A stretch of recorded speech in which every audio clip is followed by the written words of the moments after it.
Oh, perfect. Welcome back, everybody, to the Grassroots podcast, another Zoom edition. This time, we have got ourselves a special guest, and it's our first ever pod collaboration. So I'd like to welcome along Steve from the Go Football podcast. Hello, hi, guys. Steve. Hi, how you doing? All good? Really good, thanks, mate. Really looking forward to seeing how this goes, actually. I'm looking forward to it too. So, I've not done a podcast yet with anyone else on there. So, and I was a bit scared to do it by myself. So I'm glad that you invited me on yours instead. Be our first and our last. Chickened out a little bit. So thanks, guys. Yeah, no worries. Well, we've done a couple of interviews on ours, but mainly with coaches from within our own team. So we have tried to branch out with others, and we will do. But this is going to be quite a nice one for us, and especially with you having your own podcast, which you do that solely on your own, don't you? So it's quite daunting for me, even though I talk from England. It's a big thing. Do you know what? It's one of those things where I'm just talking in a room by myself, and I have no idea if anyone's listening or if I've said something right or wrong. Generally, I don't edit it as much as what a lot of people do. So I'll just... Oh, there's no editing in ours, that's for sure. Oh, I just smack it straight on, and that's pretty much it. So if I've made a mistake in there, I don't find out until someone's told me. Which, obviously, look, I'm very new to it too. I'm not like pros like you guys. But if you listen to the first few, I've got music in the background. And my wife and son were trying to listen to it, and they're like, Steve, what are you doing? There's music on there. I can't hear you. Like, I'm going to turn it off in a minute. I'm thinking, you're my first two listeners. You can't turn it off. The later ones have not got the music on there now as well. So I think you can probably hear me a bit clearer on them. No, it's really good, actually. I haven't listened to every episode, I'll be perfectly honest. I've listened to a few. One where you were talking about, I've listened to episode 1. I've listened to obviously the one on the new format that we're going to be going into for the 25-26 season, which we do have slightly different opinions on, but that's what I quite like about football. Right. It's a game of opinions, mate. It's a game of opinions. But the most recent one on goalkeeping, really good. Really, really good. Yeah, thanks. Yeah, not a problem. So with that, do you want to tell us a little bit about your podcast and then a bit about your grassroots, your journey, either through football or as a coach? Yeah, absolutely. So let me tell you a little bit about the podcast first then. So podcast was, it kind of came out of seeing a few people that had already got in their foot in with podcasts. And I thought, you know what, it's probably something I do. I talk a lot. I like football. I want to do it slightly differently. There was a lot of podcasts that were like football orientated, but they were just like about the Premier League, or they were about EFL, and they were about set teams, which that's great. It kind of cuts people off. And, I thought, look, what do I enjoy about football the most?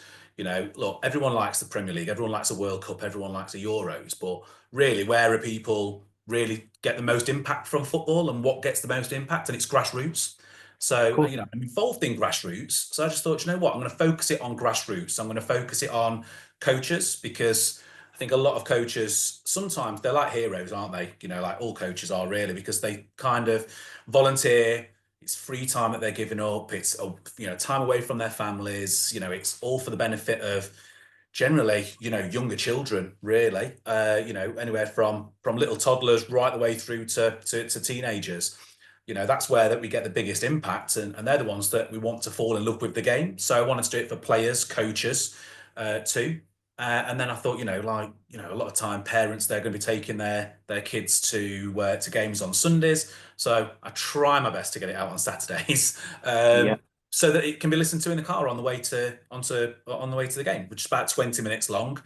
Just a bit of a ramble on from me talking about it, but every episode's kind of got its own positive spin on it. So you probably noticed that everything's positive. I don't go mental with anything that's out of order as well. I tried to find some stats to sort of like back things up, which is probably why we've got some different opinions regarding the new formats as well. So, I did pull out the stats like anything, because I knew what people would say, and I knew that people would be along the lines of, we need to keep it the same. We need to keep everything. Let's not lose the goalkeepers. Let's not lose this. Let's not lose that. So, pulling the stats out sometimes. But it's something that I really enjoy doing is football, and also being a referee. I wanted to put the referee's point of view in, which is sometimes missed, I think, in football a lot. I think that there's so much focus done on your team that I wanted to make it so that it could, it kind of opens itself up to, parents, players, referees, and obviously coaches. So that's what the podcast is. It's like, it's lighthearted. It's nothing too serious. It's a positive message out regarding grassroots football. That's what I'm aiming for, and hopefully I'm doing the right thing with it. I enjoy it. So yeah. Thanks. I've got one loyal listener. So I've not got the wife and kids don't listen to it every time either as well. I think they're bored of it, listening to me sometimes talk about football. But yeah, my journey actually started off when I was a kid. So, I started off my first experience of football. Can't remember the exact age, but I must have been maybe 6 or 7. And originally from Sheffield, I'm a Sheffield United supporter, was going on a Tony Curry soccer school. So like it must have been over Easter or in the summer or one of those times. It's ages and ages ago. That was my first experience of going there. And obviously, look, if you look at like the heroes of your team, if you like, as well, Tony Curry's definitely one of those for Sheffield United. It's either him or Billy Sharp at the minute, really, isn't it? It's one of those two. And he's at Doncaster now, so we've forgot about him. But no, that's kind of my first experience of playing in grassroots teams. My family, they're not really that sporty. They're not really into sports the same as what I am, in the same way of playing and being involved. So that was my journey right at the very beginning. Now, coaching wise, I went on to college, went and did sports studies at college. My first qualification in coaching actually wasn't in football. It was actually in basketball. Now I'm 5'8". I'm 5'8", so I played point guard. So, but it wasn't really anything that I really progressed with much further than that. So I did that. My first qualification was in basketball, let's say. So yeah, I did my EBBA level 1, and then when I went to college a year later, that's when I went into full sport studies of actual coaching, like properly starting to learn about how to coach and the skills that you would need, and doing it in multi-sports, and really progressed from there, really. Coming right up to sort of like present day. Out of the things that I mentioned about the podcast, I'm a parent to a grassroots player as well, so under 14s the girls team that she plays in. So I'm a parent, obviously I coach, so I coach that actual under 14s team, but also I coach a group of under 8s and also under 10s. The under 10s I take in the MJPL, which is great. But then also I'm a referee. So yeah, I've got the bad side. So I can, on a Sunday, it's common for me to go out dressed in one colour, come home, get changed into blacks, put my whistle on, and I'm running around. Which is great. And, I've really enjoyed the refereeing side of it. I've come to refereeing probably a little bit later than I have with coaching and all the rest of it. But, last season, earlier on in this season, I was appointed for 2 games there were qualifying games in the Women's FA Cup. So I did the third round and the third and second round. So the last one that I did was Leicester City Ladies against Lincoln City Ladies, running the line. So yeah, great experiences. Plus, they feed you when you go to those places, so it's like double bonus. So yeah, that's the winner in itself, isn't it? Oh, do you know, it weren't that bad. But it was one of those where I thought, I've been out a long time, because on those days they like you to get there an hour early. You've got to go to the officials' room, and it's probably the most proper football that you get in kind of like a grassroots experience as well, because like none of the players are they're not like well known. They could walk down the street and not be recognised. But it was like jewelry off, skins all have to be the same colour, like going through everything that you would expect to have to go through, like substitution. It's like names out of there, what number are you, what's your name, and everything like that, flags up properly. So yeah, great experience though for both of those. So running the line, and to be fair, the referees that were there, both of them, the first referee I knew, the second referee I didn't know until we met on the day. Both brilliant. He was like, look, I'll talk you through everything that we need to do and do everything there as well, because that was a bit of a step up out of the comfort zone. However, on both days when I've had to run the line on those, I've been on the coach's side, so I've had all of the coaches in my ear constantly. Like, is that offside? Are they on? Are they there? Are they there as well? So are you mic'd up during that?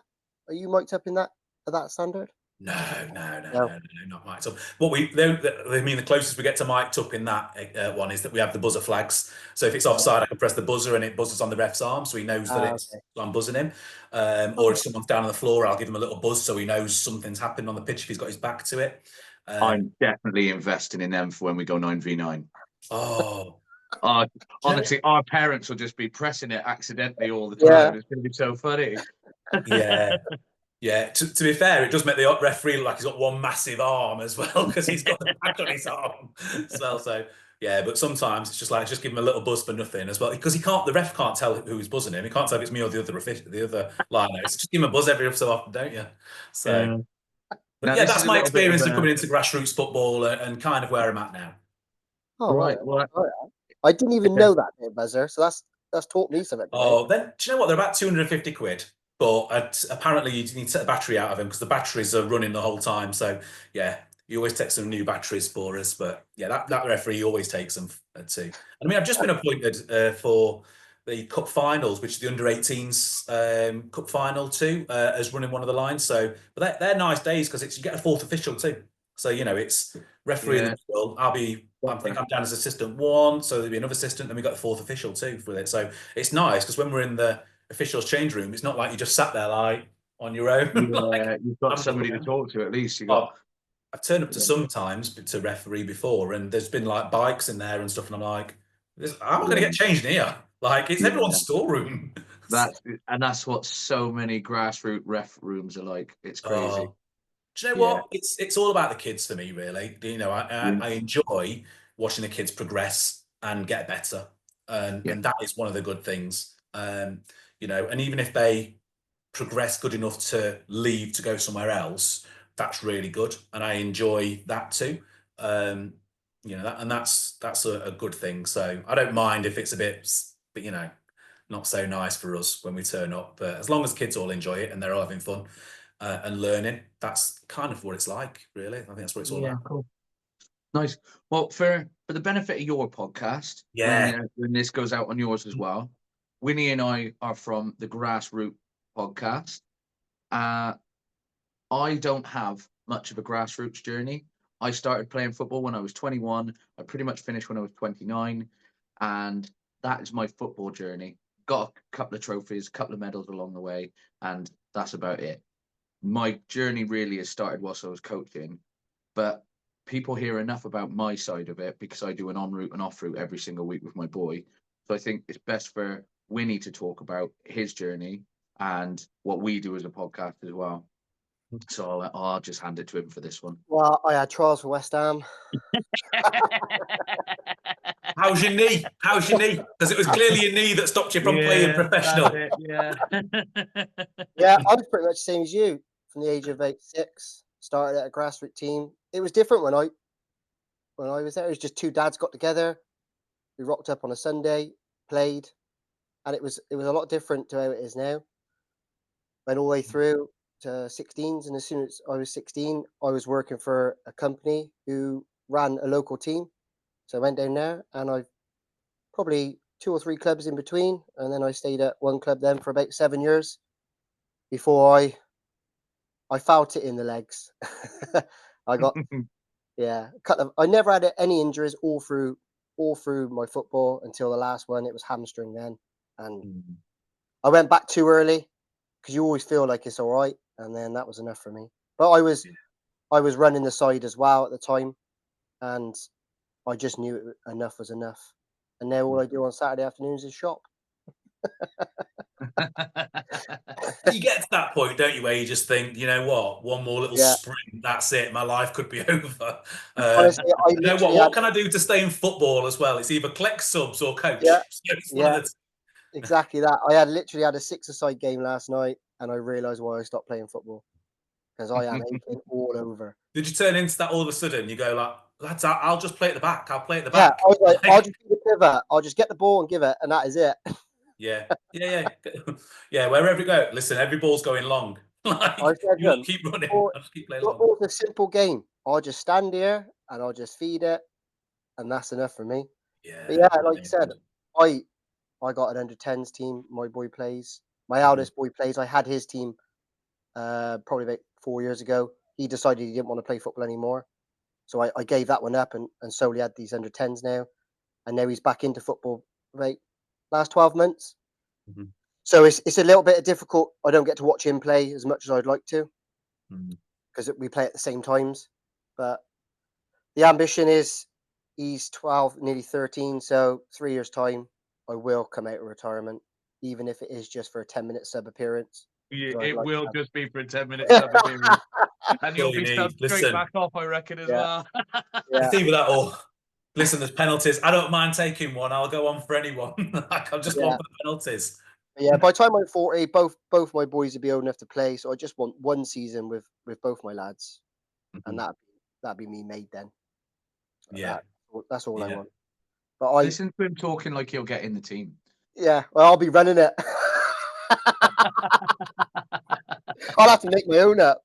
But yeah, that's me. And like I said, football. I've football ever since I could walk. Really, football's on the telly every night, and it's nice now that both my boys are starting to get involved with it. They'll watch football with me. I took them up to United a couple of times, and it's a great experience. Because I said my little girl not interested in football, but having the two boys who are interested is, I just think it's every dad's dream. It is nice. So I've got a son who isn't interested in football at all, like zero interest. Instead, he's a dancer, which is So he was in It's like Panto role this reversal year. between your kids then. Well, everyone says that, but like girls' games growing massive now as well. Yeah, no, of course it is. I think the girls' game's getting bigger and bigger all the time, and I still think that they get treated second rate a lot of the time. I think that they're not always given the best opportunities, and they don't always get the best selection of pitches when there's multiple teams that can go on there. It's a lot of times that they favour the lads teams, and that's not our club. That is just like generally what we see. We get the games come through, and the boys have got their leagues finished, and the girls have still got loads of games to play because they've not been able to get on pitches and things like that. Yeah, but my lad, he's a dancer. He was in Panto at De Montfort Hall, so he was with Sam Bailey. Anthony Costa from Blue was in there as well. Wow. Davina De Campo was in there. Jared Christmas. So he's like on first name terms with these people. He's like, he knows them all now, and it was absolutely amazing. I mean, we went to go and watch him I think about 7 or 8 times, which cost us a fortune, but it was well worth it. But they were all really nice. In fact, he said Sam Bailey, really, really nice with him. Davina De Campo, really, really nice with him. On all the kids, because he's 15, although he's taller than me, looks older, would get served with a pint in a pub if he went in and ordered with a bit of confidence. But because he's 15, they wouldn't let him leave the building, and he had a chaperone with him the whole time. So there was people walking. Yeah, it's like a military precision as well. They couldn't have done more, and it was perfect what they did. But yeah, everyone says that. Oh, you've got a role reversal as well. You lad dancers and stuff, but he does modern, tap, ballet, lyrical. So he enters dance competitions at weekends and stuff like that. So he's I'm way too heavy-footed for any of that.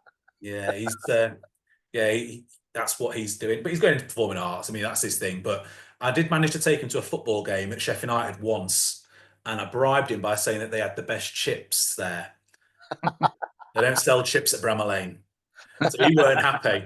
And do you know the other thing is, when you go to a football game sometimes and you try and use your phone, there's no 4G, is there? You can't get a signal. So he had to watch the game. So he hated me for the day. No, only kidding as well. But yeah, that's what he does instead. But yeah, I think it is kind of a dream in it, when your kids want to play football and you get to watch them play, and you get to watch them develop, and you get to watch them do something amazing. The best thing in the world. I honestly, it's every dad's dream, whether it be your son or your daughter. It's every dad's dream to watch them play football, and I've loved every second of this journey so far. It's been incredible. I actually did a compilation, a video of Preston from the start of his journey to now for his birthday the other day, and it's amazing what made you proud before to what makes you proud now. Your standards just go up and up and up, because then if he just kicked the ball, I was crying, but now if he kicks the ball, I'm like, why have you not looked around? What are you doing? Yeah. So this Just was have a in scan, mate, for crying out loud. So when my daughter started playing football, she had to play a year, just because there wasn't enough girls team, she had to play a year up, which meant that she weren't going to play as much game time. And we kind of knew that. And she was getting into it. It was the first season, but I was on the sideline. And there was one time, I don't know what position she was playing, because, like, you know, it didn't really mean anything by the age that she was, because she was probably 7 or 8 first season. Yeah. And I just went, get in the box. And she just turned around to me and went, what's the box? I was like, and then we use that all the time. We're like, get in the box, get in the box. Where's the box? Like, all the time. But now, like, superstar player, you know, she's had parents player, she's had players player of the year as well.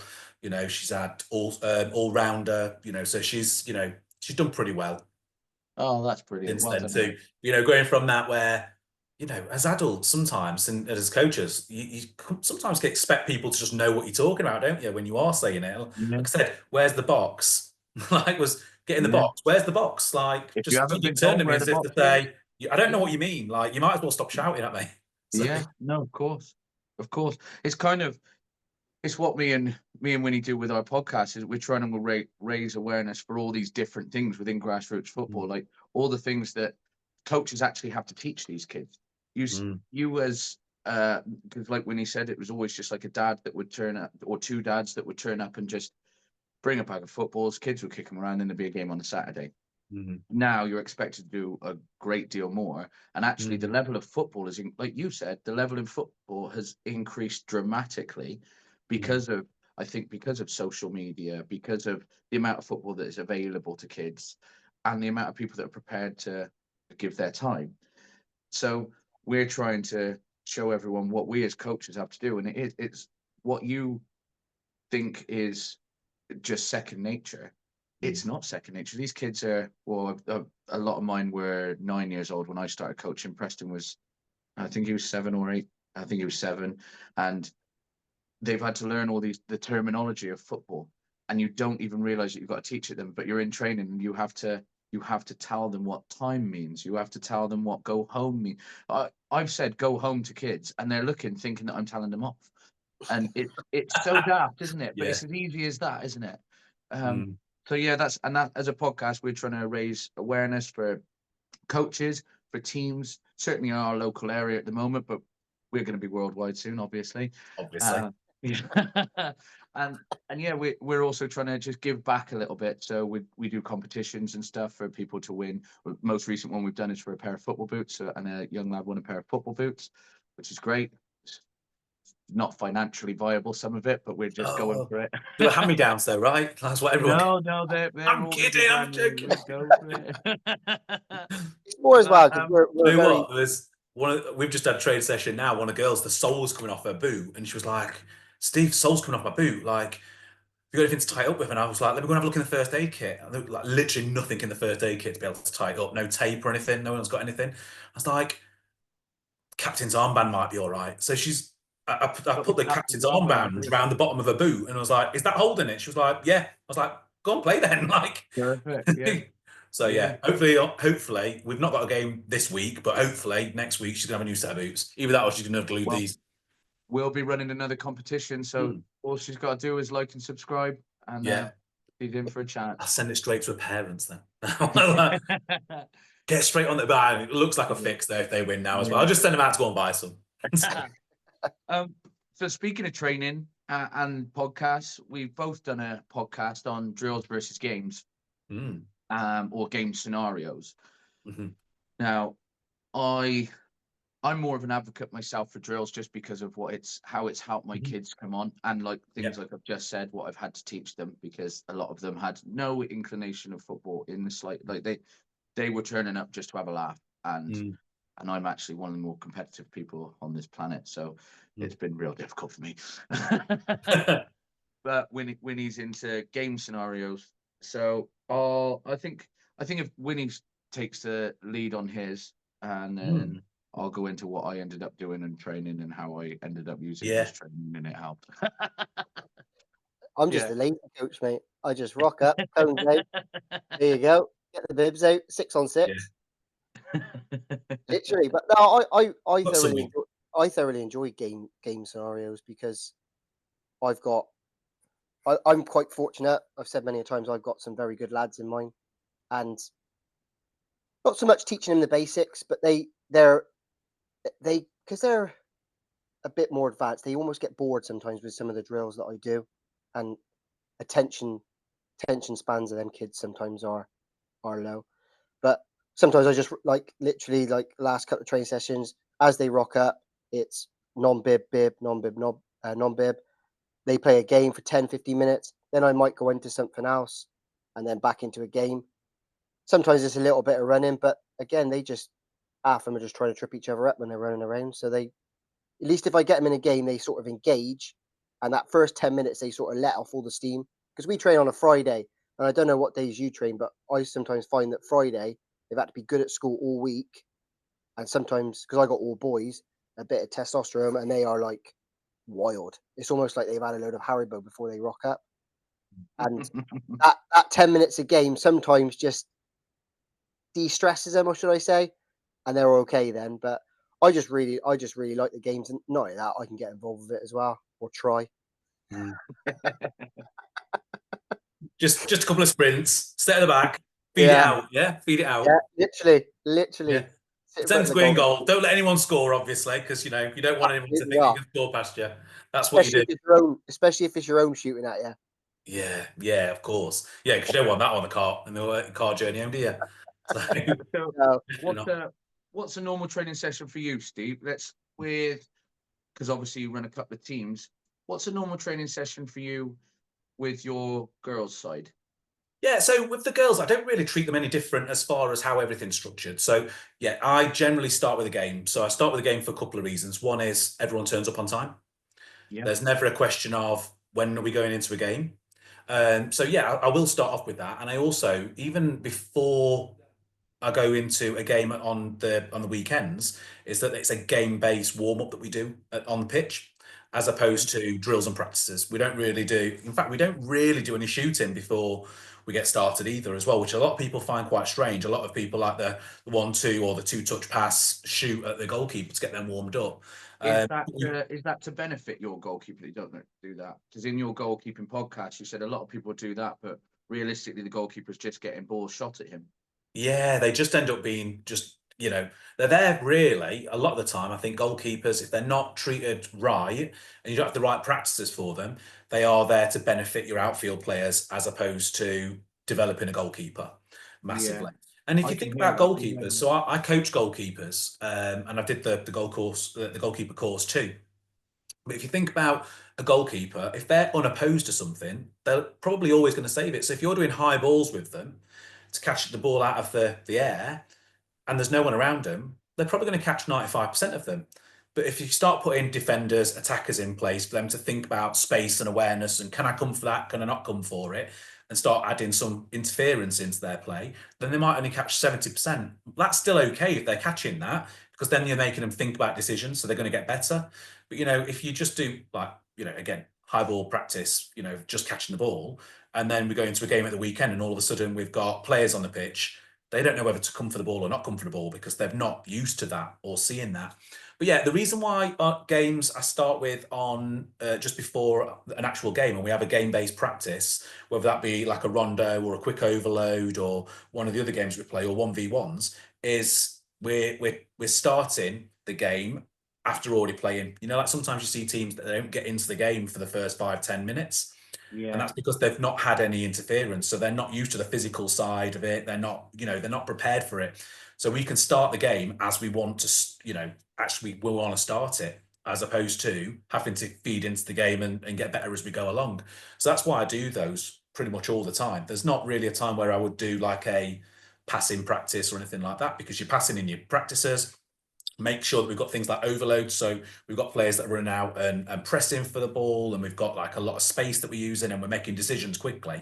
Because there's nothing worse than starting a game and like the players just not been ready for it. But you think about how they're alert, it makes them a lot more alert, or I find it makes a lot of them more alert, especially a lot of the girls. They just need to have that time of practicing before the game starts, so that when we start and the whistle blows, they're already in game mode because they've just been playing a game or a mini game.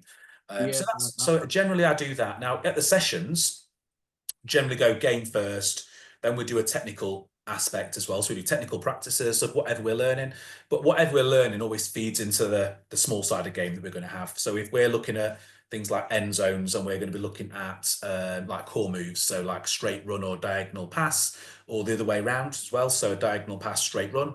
That feeds into the small-sided game. So rather than playing with goals, might play with end zones, so that we're learning to make the correct run for the correct pass, so that we're getting so that everything is directional, and everything it always feeds back into what we're doing. So the technical skill that we do always feeds into the small-sided games. Spend less time doing the technical side of it, because I think that you learn more by playing the actual game. You know, no one ever gets good at playing a game if they don't play it. So I focus more time on playing that. What I'll do then before starting the game at the end is I'll remind them, like, this is what we've done. So like with the boys last week, we did loads of 1v1s. 1v1s and recovery runs. They were the two things that we were looking at in the practice. So we did that as a technical practice. We did that as a small-sided game. So when we got to the game, it was like, boys, what have we been learning today? You know, about obviously they've forgotten everything that's happened in the last like 50 minutes. So, you know, we have to give them a little reminder out, don't you? But it's guys, recovery runs. So I want to see everyone make a recovery run today. The next one was 1v1s. I want to see everyone try, and when there's an opportunity, I want you to go 1v1 with someone in the game at the end. Because it doesn't really matter if they don't do it. I think the stats that I saw, let me go to the stats side of it, is even Premier League players, I think it's only something like either 3 or 4 1v1s ever completed in the Premier League. So when you tell a kid that, like, listen, you're going to get the ball taken off you a lot, but you've got to practice doing it. Yeah. You know, who's your favourite player? Oh, it's so-and-so from the team that I support. Well, look, stats show they're probably going to get the ball taken off them, you know, 6 out of 10 times. They're going to get through 4 out of 10 times. You know, all of a sudden they're thinking, well, I'll try that. You know, if it's something that we've been working on with like a first-time finish, I'll be like, can everyone try and do a first-time finish today? Can everyone make sure they take a shot inside the area or outside the area? So whatever the technical practice is goes into the small-sided game. The small-sided game is a reminder before we get to the end game of, can you do the things that we've been learning today all the way through? But always start with the game, because it makes everyone turn up on time. And that's one of the best things, isn't it? You know, if everyone turns up on time, you get the full use of your session that you wanted to deliver. I'm quite lucky. Mine are always on time. There's a couple of them whose dads have to travel. They're scared of you. Yeah, they are. Yeah, good. I'm military. So we come in and they have to do a couple of laps around the pitch with the ball, just keeping the ball closely controlled, and then we split off into the two respective teams. We've got the Blues and the Clarets in mine, and then I will then, depending on what game we've got or what people are at training, because I've got a couple that are training only and a couple that are very fresh. So they go off with, I've got somebody doing their Duke of Edinburgh Awards, so I'll set up some drills for them, and they'll go off with him to do theirs. Then I'll sometimes take the defenders with me, and then the attackers will go with somebody else, and we'll do different drills based on who we've got. One of the things I quite liked about your goalkeeping pod was you'll set up small-sided games that will involve the goalkeeper, which is something that I'm gonna do. But we often have the goalkeeper will train doing a couple of little bits on distribution. He does that with me on a Monday, but we do a bit of distribution with him. But realistically, I try to get him involved with the ball work, because, like you said, they're now expected to do a lot more with the ball, and I'd love to be able to use him. It becomes an extra player at the back. So especially when we move to 9v9, we're going to have to utilize him probably quite a bit, because we end up getting pressed quite a lot. That's all right. Do you know what though? That's good. If you are getting pressed, at least they're having a maximum amount of pressure. You know, and I don't know if you ever listened to the Formations podcast that I did. I started listening to it because we did one ourselves. Yeah.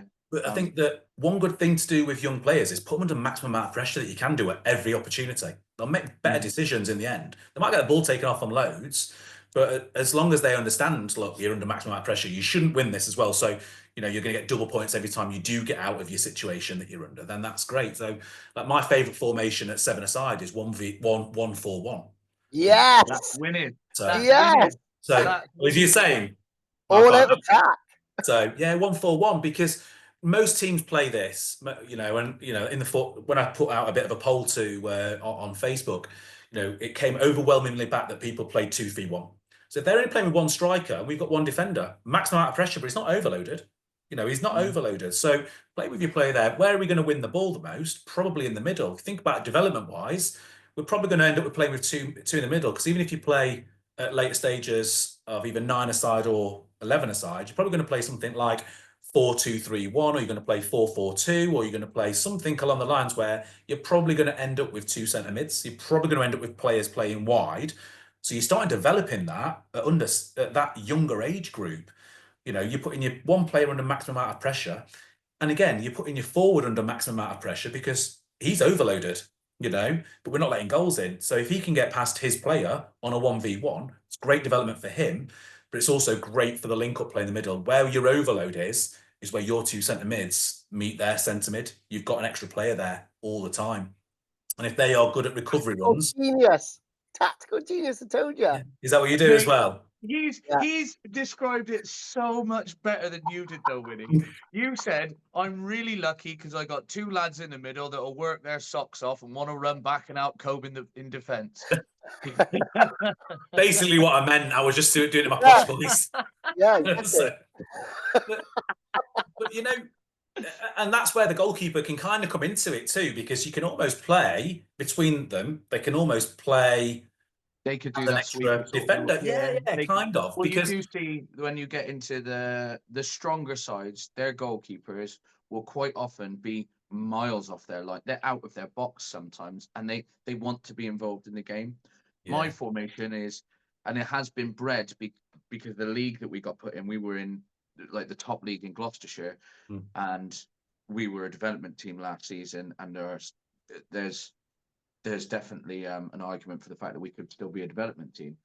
So we were against some real strong teams, needed to be a bit more solid at the back. So I do a 2-1-3/2-3-1, and the wing players will come into the midfield as well. So I can end up with three in midfield, or I have one in midfield who knocks the ball out wide, and we realistically press through our wings and our attacking midfielder, because our striker's actually one of our smaller, slower players, but he's got the best football brain I've seen. So he knows when to drop in. He comes to help everywhere. He's constantly moving. He's really good.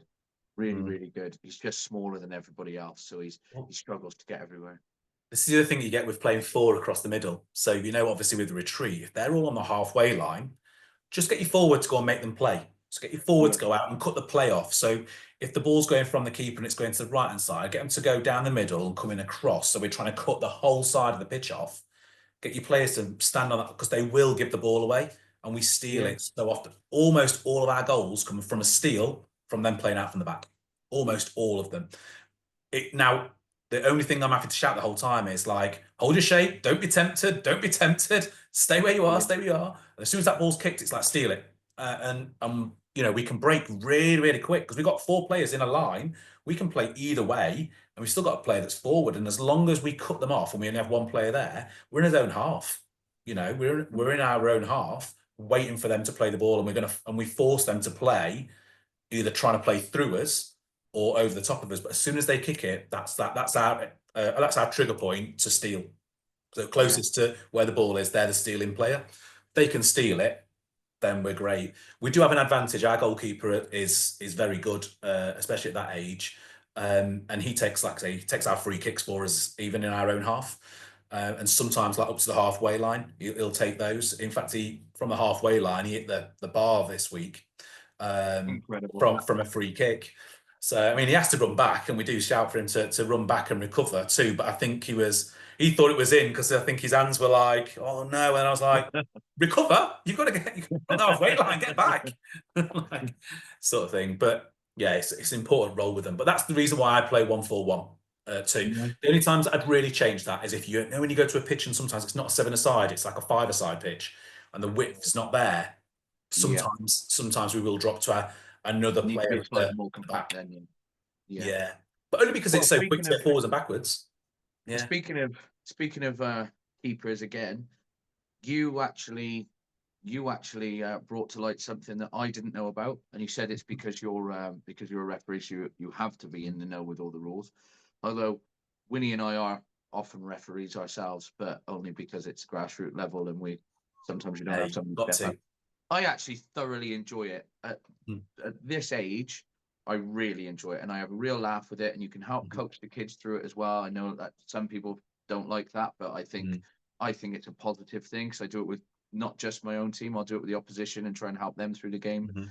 Maybe trip them up every now and again if they look like they're on a blind. I don't mind it. I just really struggled to know where to stand. I always feel like I'm in the way.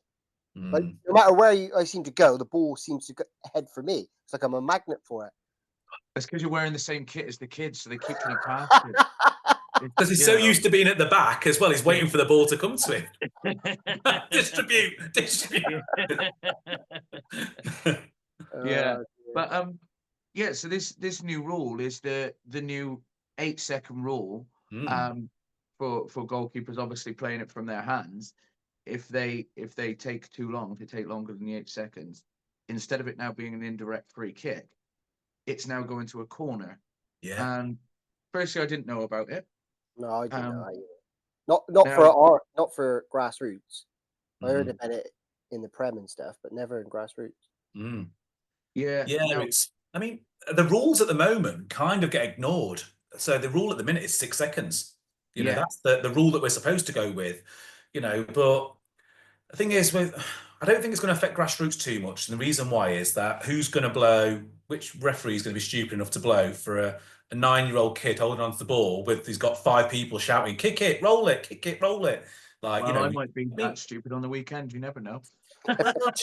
When I've refereed those kind of games, I help the teams all the way through. You know, like I see the job really as being a referee at like under 7s, under 8s, under 9s, under 10s or something like that. It's kind of help and support. You know, it's kind of like that all the way through. You know, and talking to the players. You know, I've actually bought myself a ref cam, and I'm going to start recording when I'm actually reffing and running around. Oh, I love that. Because I always talk to the players first. I go over to them, like the younger ones. I'll go over and I'll be like, oh, you're looking forward to school tomorrow? No. All right, well, we're going to have a good game now. You're allowed to talk to me. Try and do it in a dead ball situation. So when the ball's out of play, so a throw in or a kick in or a goal kick or a free kick, try and talk to me then. But you can ask me any questions at any time. And it kind of calms them all down straight away. And they obviously get that nice chat. The older age groups, like the under 16s, under 17s, under 18s, get a slightly different chat, but kind of along the same lines of, you've got to communicate with me. The ball, you know, we're going to play, and if the ball's rolling nice and we've got studs down and we're playing nice and we're not fouling, then you won't hear my whistle. If you do, and you've got hands on backs and you're being, you know, too physical with each other, you'll hear it constantly, and I'll keep on blowing the whistle all the time. You know, I talk about things like, beforehand, like, oh, if there's head injuries, give me a wave, give me a signal, or else I'm going to blow the whistle. Because, you know, it's safety for kids, really, especially the younger ones. Because they don't have the capacity to move their head out of the way for anything, do they? They just look at it, oh, it's going to hit me in the face, and then it's hit them. So, you know, and all the rest of it. So, you know, with them, they probably get a bit of a reminder of sin bins at that age too. But it means I can always revert back to it. And I've, touch wood, never had any hassle with parents or anything like that. You know, the only time that I kind of got a bit of hassle was one game that I was doing, and you know what, it's, you know, in fact, my next podcast is called Dark Arts, and this is what one team did. I was going to say to you about some dark arts. So it was a bottom of the I can't say the names of the teams because it sounds bad, but it was one that was at the bottom and against someone at the top. Now the team at the top played the ball around really nicely, so the other team let the grass grow, so it didn't roll as much. Which obviously I knew. When you only turn up and you're a ref, you're like, it's like under 16s. Like, I'm not going to say your grass is too long, we can't play. But I couldn't see the line properly. So I was going by the linesman. Sometimes when you look at the pitch, you can't see the lines unless you're running straight to him. And they move the ball around so quickly sometimes. You know, it's one end of the pitch to the other. I'm on a full-hand sprint to get there. And obviously it's over in Leicester. And on the parent side, ball goes, I can't tell if the ball's gone completely out. And it was that weekend where Villa had the goal disallowed. You know, when the ball went, it was like not over. It was like this, like a millimetre inside the line or something like that. Oh, the ball's gone out, and the rest as well. I just like one of the parents started shouting, "Whole ball's got to be over the line." And I just looked up and went, "You sound like a Villa fan." Like on the pitch, and I just ran off because obviously I needed to because the ball was in a different place in the pitch. But generally, they're all right, you know. And the younger ones, I think the younger age groups, the parents appreciate the help and support that you're giving the players as well. You know, if it's like, let's say they've gone off for a throw-in, but they've almost done a roly-poly with their legs up in the air, I'll bring the ball back, but I'll be like, oh, listen, you're a superstar. I love watching you play. Can you keep both your feet on the floor for me this time and just do that again? You know, and that kind of approach with someone that's like 8, 9, 10 is way better, because the parents go like, oh, he's not being an idiot with the kids. And the kids are learning and they don't feel scared to go like, ask me things. So yeah. Like I said, I really enjoy ref. I've had nothing but a positive experience from ref in the games, from opposition parents, from my own parents, because I try to make it a bit of a laugh as well. You know, like and I don't often give fouls against my own team, so they'll wipe one of my team out, and you'll hear the opposition parents go, "Oh," and I'll go, "He's alive, carry on." Yeah, and just a little bit. Yeah, yeah. Like I say, sometimes you get that, but you know, just going back to that 8 second. So I mean, the rule at the moment is 6 seconds, and you know that's supposed to be an indirect free kick from where. When does the 8-second come in? Well, it's going to come in next season.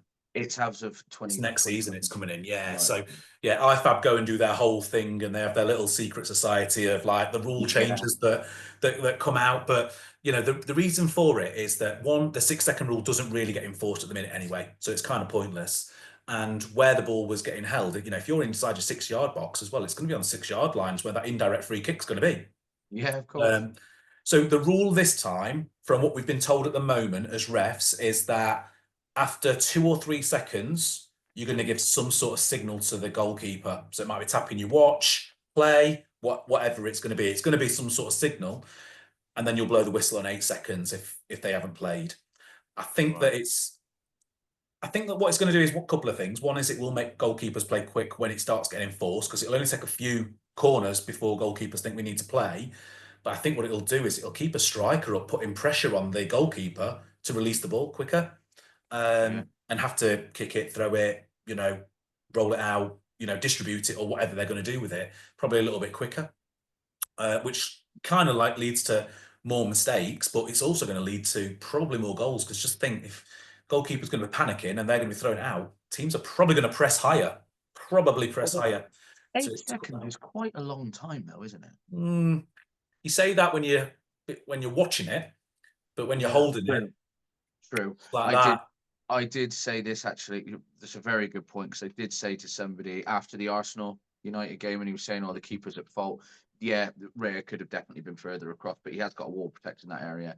And I said, you could see that Fernandez hit that ball with a lot of power, but actually, if you're in between those sticks, that ball comes at you 100 times faster than what we see it. You have that 0.2 to react. It's incredible how fast it. And I've been in goal when some of my under 10s have hit the ball at me, and I've gone, oh, and it's in. You know, you don't have a chance to react. In a five-a-side goal as well, right? Yeah, exactly. Can't save it. Still can't save it. Pop up goal, and I still get beat by him. Yeah, exactly.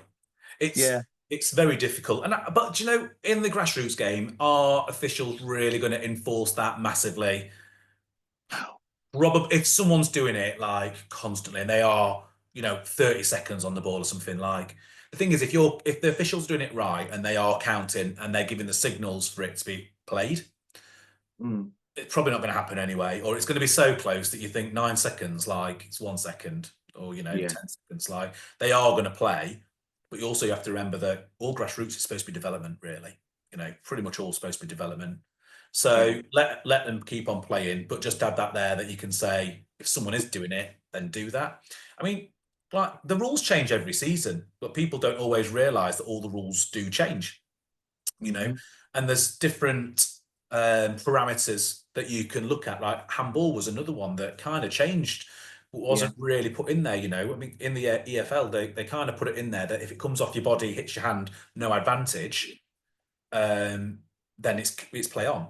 You know, and that's kind of what happened in the Newcastle game. I can't remember the player that got it as well, but you know, it hit his natural position, hit his hand, he sprayed it out, the ball came into the next player, and then they kind of scored, and everyone was like, oh, surely that's a different, you know, natural position, hit his hand, no clear advantage at that time, played the ball on, which is why, even with it being VAR checked as well, that's why they got to that decision at the end of it. Very difficult without VAR to make those decisions, though. That's very split second, and I couldn't tell you in the blink of the amount of times people say to me, like they're having to tell me something that's going on behind me whilst I'm reffing the game and I'm watching, because another kid's gone down and I didn't notice it because they gone down in something else that's happening whilst the ball's coming up. You've got to have your head on a swivel as a referee. And prime example was last week. Me and another coach, we did half each, the second half. So the game's going on. One of the strikers ran through. I'm basically just watching the game from the centre circle, and it was probably about 10 seconds after somebody shouted my name 3 times. They told me it was offside. I was like, I'm ever so sorry. I was just watching the game, literally. What? I do say to the team and also the linesmen as well when they're running as well, because a lot of the time it's like parents that are running the line or the brothers or something along those lines. But I'll say to them, look, lineman's going to put the flag up, but I'm going to watch a segment of play because I can always bring the ball back, so it's fine to be able to do that, and it only ever annoys the player that scores, never annoys anyone else. But I say, look, I don't want to miss a penalty shout. I don't want to miss a goal, whether it's a corner or a goal kick. I don't want to miss any of that, and I can always bring the ball back. So it doesn't really annoy them too much. But I even say to the linesman, like, if you put the flag up and it's going to roll straight through to keeper, I'll probably let that go. I'll probably let them keep on playing, just so that the ball's so the ball's still active. Especially if there's no advantage either way, and the ball just goes through and the player's walking back and the flag's gone up, I'll just let it play on. So it feels like I knew what I was doing then. Yeah. I mean, if they go through and score as well, you look stupid, don't you? But like, doesn't really happen too much. And to be fair, like, I don't know what your experience is as well, but there's not that many experiences of like cards and that bad behaviour when you're talking to people, really, because like everyone's got school the next day or they've got work the next day and stuff like that. I know there's some bad scenes sometimes, but overall, there's like thousands of kids that play grassroots football every week, and I think that most coaches are very decent about it. You don't hear enough of the good. You only ever hear the bad, don't you? Yeah. Well, the same for everything, isn't it? Like if you go to something and it's good and they ask you to give you some feedback as well, you kind of don't do it if it's what you expected, which is good. If it's bad, you're straight on TripAdvisor or straight onto Google reviews, kind of thing. I suppose it's the same with that, really. There's so much good that goes on with grassroots football, and you can tell that by how many teams there are, how many leagues there are, how many kids are playing now, how hard it is to get a pitch is a good indication. So, the lack of things like referees and spacers and all the rest of it, there's a lot of good that goes on, and I think it does get missed, which is why we always try and put a positive spin on it. Well, hopefully there is some good with all these new format changes, and we can talk positively about them. But if they go wrong, me and Winnie will be making a massive pod about it. Well, I suppose, look, with the new ones, I think that, let's just say that it was a bunch of kids and you said to your bunch of kids in front of you, oh, right, you can all put your hand up for these ones, and you went through some of the changes, but said it in a different way to them, you would probably go, maybe it's a good idea. So you have to say, right, all put your hands up, put your hand down if you want to go in goal. Yeah, well, most of them are probably going to say they don't want to go in goal. And if you say, right, leave your hand up if you want to be a substitute and you don't want to play as much of the game, we're probably going to leave their hands up too. Put your hands up if you want to touch the ball more. They're probably going to leave their hands up. Hands up if you want to score more goals. Hands up if you want to have more 1v1s. All of a sudden, when you're asking kids, like, what do you want to do? You generally find like we're answering all these questions as to what they want to do. And then when you look at the information that came out of it and all the stats that came out of all those game format changes, all of a sudden it looks really positive for them. And then you look at what some other countries are also doing and you think, well, they're doing it really well. It's all kind of working there. Obviously, not everyone likes change, and that's always the hardest thing. But we're changing the game for the kids. And if the kids are getting more ball time, more goals, more 1v1s, more passing opportunities, less time of playing in goal when they don't want to, I think it's a winner all round, and I do get some people have got challenges around that. People are saying, well, there's not enough pitches, it kind of works out that you can play 2 games at the same time on the same size pitch. So, you've got, instead of having 10 lads playing, at that age group, you've got 12 that can play at any one time, 6 from each team. The format can be slightly shorter. So so they've got more people playing more of the time in more game situations, and if they're scoring more goals, are they going to love the game more? Probably. If they're going to be sitting on the subs bench, is that the most boring thing for them? Probably. Sometimes I think there's good and bad. Yeah. One thing is, for me, we do a lot of 3v3. Whilst I was coaching the under sixes, I just did it to help out for a bit. We did a lot of 3v3 and a lot of small-sided games during training. And then you go on to the other games, and they all absolutely love the other games. And the subs all were like the cheerleaders on the side. So Yeah. it was always nice to have like a little bit of a crowd. We'll see how it goes. But for me personally, I don't see a need to introduce it as a game thing, and I do worry about the length of time that kids will be staying at 7v7. I don't think there's any problem with making them play 9v9 for a little longer. As a goalkeeping coach, I'm sure you'll agree that the goal size it's quite a drastic change for some of the kids. And they actually change quite drastically in the stages. And Winnie did mention about maybe introducing a new goal size, but again, that's more equipment that you need more space or more storage or whatever. But we could definitely go into this for ages, and we've already gone a lot longer than what we'd let's agreed order a to. Domino's each, shall we, as well? Yeah. We've got time. Unfortunately, we don't have Uber Eats around here, mate. We live in the sticks. The Chinese is closed today, so we only just gone from dial-up. Yeah, I know. Actually, I'm about to run out of my broadband, so yeah. But I think we'll wrap it up with a little bit of a chat about our upcoming games for the weekend. I know you said you've got a Sunday off this weekend, but are you reffing? Yeah, so I've still got a game to ref at the weekend as well. 2:00 kickoff, under 16s. So it might be one of the teams that I mentioned earlier that likes to grow the grass. So we'll see if the grass is long or not. If you're listening, like and subscribe. Yeah, well, I've still got the games on Saturday too. So, we've still got the 10s. They've still got the game on Saturday. It's home game as well. 3G. Be nice. MJPL, yeah, MJPL team, yeah. So we've played this team before, played them last season as well, won last season. So, hopefully we'll have a good game with it. I mean, this pitch that we have, our home game, we've got two home pitches. We've got one that's like a postage stamp, and then we've got the nice one, and we're on the nice one now. So, it'll be nice for the lads as well. We really enjoy that one. And it's like I say, we keep everything equal. It's, it's like academy teams that we're playing against too. So it's nice. Equal playing time for all the lads. So, there's never an argument as to who's coming off, who's not coming off. The parents all understand that too. And to be fair, the parents are like, on both my teams, are both pretty spot on. There's no aggro from the girls' team's parents. There's no aggro from boys' team's parents or anything like that. Everyone kind of understands what we're trying to achieve or what we're trying to achieve there, which is great. So, yeah, hopefully, look, a good win on Saturday would be nice for us.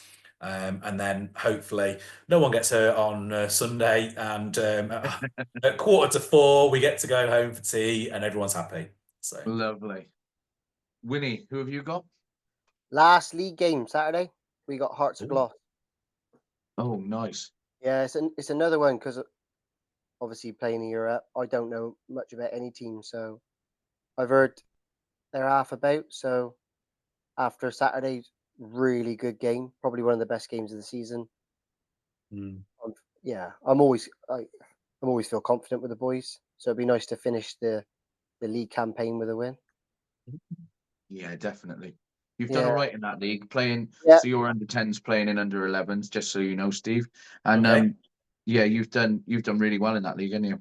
Yeah, like when we entered it, basically at the start I had a squad of 14, playing 7v7. The idea was go 9v9. I can get 2 more kids on the pitch, more kids playing. So we just made the decision.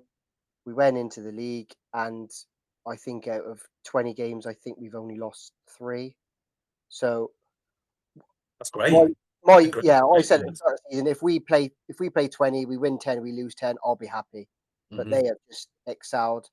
And like I said, I'm very fortunate with having a good bunch of boys that they hold their own physically with the football, and it's just been a great season. So yeah, I'm hoping just finish the season with a win, and I'll be happy then. And then it's tournament season. Nice. Well, we got the Grassroots Cup starting the following week, haven't we? Yeah. So our own little tournament. Lovely. Well, I have made the decision to play against our under 11s. Yeah, I was going to be playing against Lydney. We played against them last week, and I took training only players and all. And I think if I took the main squad, it'd be an unfair game. So I was honest with them. Nobody wants to tump in. My boys have been on the end of it a few times this season, so we've cancelled that one, and now we're playing against the under-11s. So we'll see how that goes. Preston gets a chance to play 2 years up because he thinks he's an absolute baller now, doesn't he? After he's got into Cheltenham's team of the week and he got himself another goal. So he's I'm going to try and bring him back down to earth and let him get knocked about a bit, I think. Always nice. Just make sure tea's on at home as well. Yeah. That'd be a different one when you're filming that. You should film it on the way home rather than on the way to a game with him. So. Yeah. Oh, we do. Well, we do an en route and an off route. So we'll do the journey there, and then we do en route on the way to the game. Then we do an off/en route. So it's the off route of the game he'll have played for our Grassroots team Broadwell, and the en route of his game for Cheltenham. And then we do an off route of that as well. So it's a bit long winded, but if you want to have a listen to him, the last one was very positive. The one before, very negative. Yeah. Do you know what? I've done this with a couple of the lads sometimes. I've said to them, like, what do you think you got out of 10 today? Like, where are you marking yourself? And like, some of them, they'll give themselves crazy numbers. And I'll be like, ask your parents in the car what you gave yourself. and then like on the next training session, you'd be amazed with how many of the parents have been like, what game were you playing? Like, well, I know you shouldn't do that. I mean, it's quite nice, and the parents are quite good with the lads as well. But yeah, like, what do you get yourself out of 10? The amount of them that give themselves 10 out of 10s when you lose. Like, you're like, okay, that's fine. You give yourselves 10s out of 10s as well. What do you think everyone else would give you as well? But it's a very different score. Yeah, it always is. Very different scores. It's always the confidence of them at that age. Yeah, I know, it's great, isn't it? Yeah, listen, I did 2 good passes, 10 out of 10. Like, so 2 good passes. You told me I'd do 1 recovery run, 1-1v1, and I made all my passes. So that's a 10 out of 10. 100% completed it. Yeah, completed, mate. I stopped after 5 minutes. Yeah. Amazing. Well, boys, good luck with the games on the weekend. Thanks. Steve, it's been an absolute pleasure, mate. And for everyone listening to our pod, if you go over to the Go Football podcast, you're on Spotify, Steve. And what was there's another podcast forum you're on, isn't there? Oh, do you know what? So I managed to get onto Amazon. Yeah, so you're on Amazon. We might need to ask you how to do that. That's the one. Casterbox as well. So, sometimes you look at the analytics, don't you, as well? I've looked at it. I've got 10% listeners from there. I didn't even realise it was a platform until I'd gone onto Spotify, and it was like, you can share to all of these platforms. Here's a code. You need to do a bit of a sign up and everything else like you'd kind of expect. But yeah, I did the whole sign up, and I was like, oh, quite surprised at that. That I managed to get onto some of those platforms as I did. And obviously on YouTube too, but obviously YouTube, with my massive 7 listeners that I've got and subscribers that I've got on there as well, I think I'll rely on you lot to put this one on there. Well, hopefully, because our YouTube, I think we're on 850 something now. So hopefully you'll get a few more now thanks to this. If I get double figures, I'll be buzzing. Nice. Yeah, double figures what I'm heading for. Okay, well, you've got 2 more because I didn't know you were on YouTube. So there you go. Amazing. Move back. I've commented on some of your stuff, actually. In fact, you know what? There was one I can't remember which podcast it was that I did, but I actually gave you a mention at the end of it. Really? Your pod, yeah, right at the end. But I didn't want to tell you that I'd done it in case you were to take offence to it, because I said, like, go over and check their channel out. I'll have to find which one it was. It'd been one of the recent ones. It'd been like either like 7, 8, 9, one of those. Yeah. But I said, difference is there's 2 of them. I think they think that they're funnier than me, but I'm on my own. So you might have to. So I didn't know whether you'd listen right to the end of that one and catch that bit. So. We will argue we're the 2 funniest people on YouTube, man. Oh, we're the biggest thing to come out of Forest of Dean right now. That's not hard. Hey, some of the little Timmy getting injured and stuff like that. They're good. I've already liked those ones. So good. Nice. Right. Yeah. Well, thank you. Thank you. Good luck, boys. And yeah, thanks, Steve. Thanks for coming along. But guys, head over to the Go Football podcast. Give Steve a like and subscribe. And all 7 of you on the Go Football podcast, pop over to ours. and hit that button. We might get it to 860 or whatever. We might get it to 860. Who knows? Excellent. Well, with that, it's a big up the Blues for me. Is that the Clarets for me? Oh, I'm a blade. I'm a blade. We're doing all right this season. So don't worry. Come back to me next season when we get relegated back to the Championship. So, Nice. Right. Up the Blues, up the well. See you later. Thank you cheers, very guys. much. Thanks.